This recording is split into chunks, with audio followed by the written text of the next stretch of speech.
buried in this very overcoat, in his first and only frock coat that was buttoned up beneath it. He began to recall their courting along this very walk, his years of penurious savings to get capital, and the bright hopefulness of his marrying days. For it all to work out like this!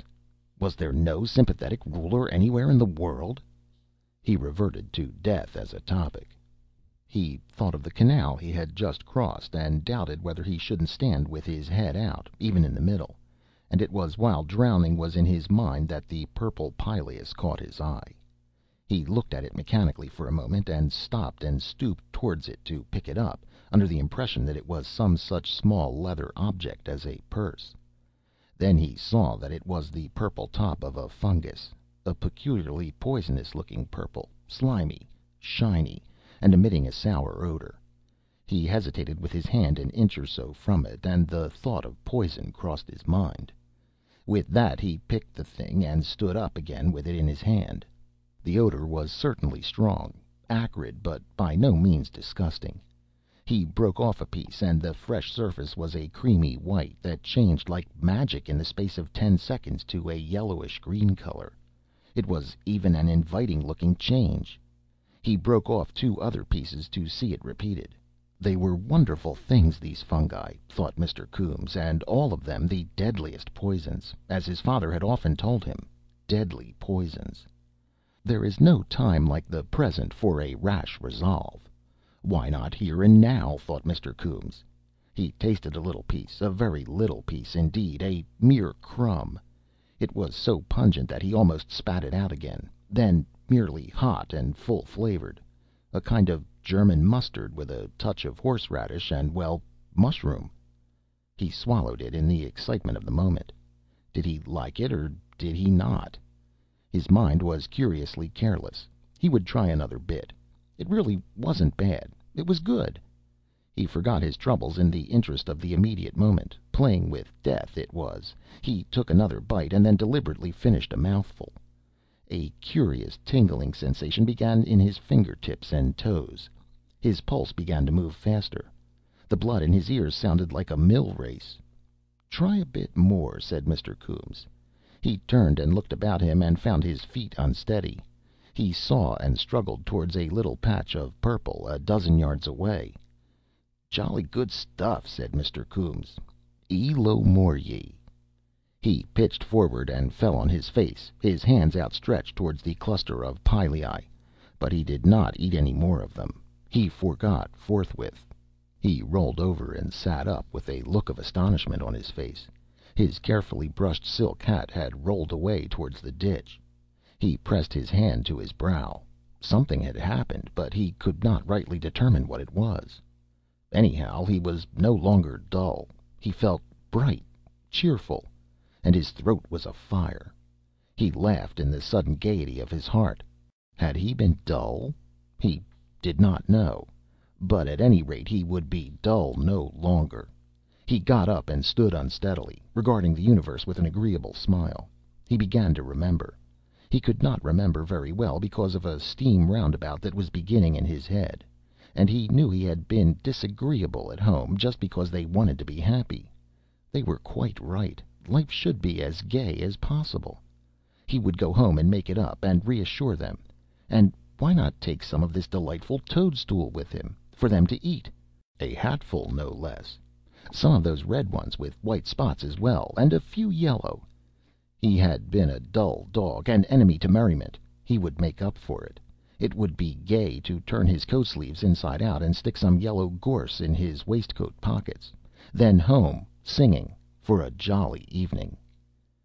After the departure of Mr. Coombes, Jenny discontinued playing and turned round on the music stool again.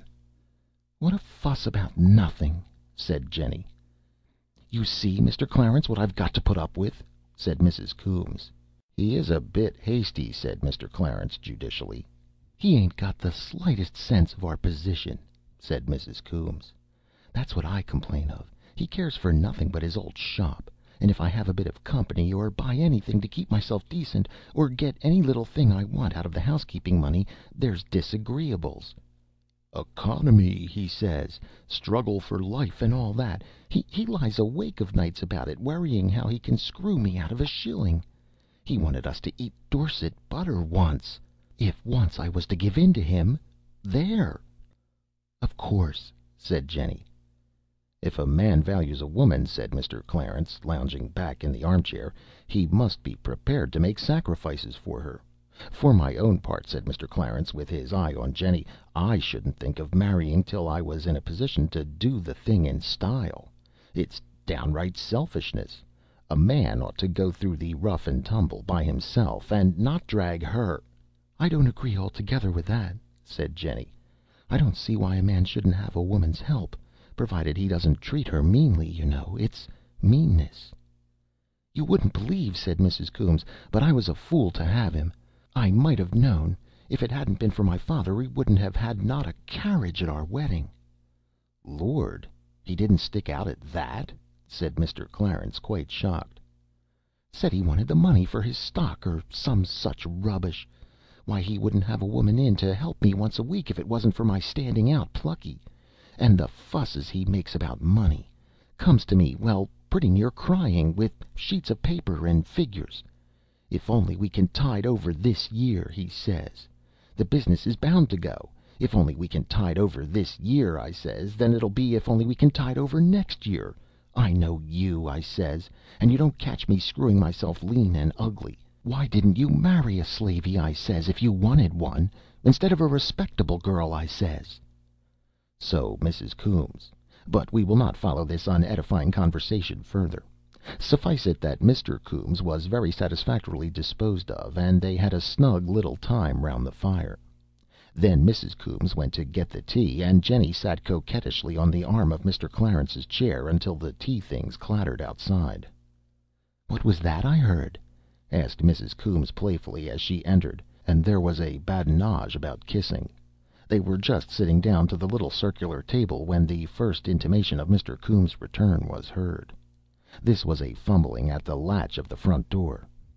"Here's my lord," said Mrs. Coombs. "Went out like a lion and comes back like a lamb, I'll lay." Something fell over in the shop. A chair, it sounded like. Then there was a sound as of some complicated step exercise in the passage. Then the door opened and Coombs appeared. But it was Coombs transfigured. The immaculate collar had been torn carelessly from his throat. His carefully brushed silk hat, half full of a crush of fungi, was under one arm. His coat was inside out, and his waistcoat adorned with bunches of yellow-blossomed furze. These little eccentricities of Sunday costume, however, were quite overshadowed by the change in his face. It was livid white. His eyes were unnaturally large and bright, and his pale blue lips were drawn back in a cheerless grin. "Murray," he said. He had stopped dancing to open the door. "Rational enjoyment dance." He made 3 fantastic steps into the room and stood bowing. "Jim!" shrieked Mrs. Coombs, and Mr. Clarence sat petrified with a dropping lower jaw. "Tea," said Mr. Coombs. "Jolly thing, tea. Toastools, too, brosher." "He's drunk," said Jenny in a weak voice.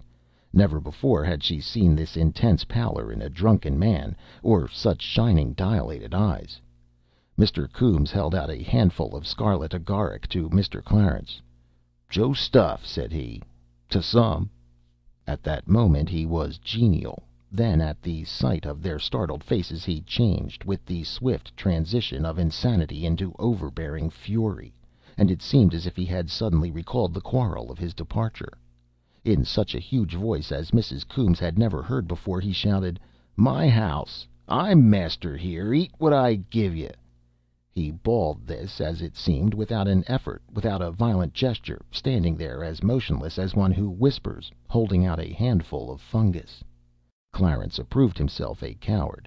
He could not meet the mad fury in Coombs's eyes. He rose to his feet, pushing back his chair, and turned, stooping. At that Coombs rushed him. Jenny saw her opportunity, and with the ghost of a shriek made for the door. Mrs. Coombs followed her. Clarence tried to dodge. Over went the tea table with a smash as Coombs clutched him by the collar and tried to thrust the fungus into his mouth. Clarence was content to leave his collar behind him, and shot out into the passage with red patches of fly agaric still adherent to his face. "Shut him in!" cried Mrs. Coombes, and would have closed the door, but her support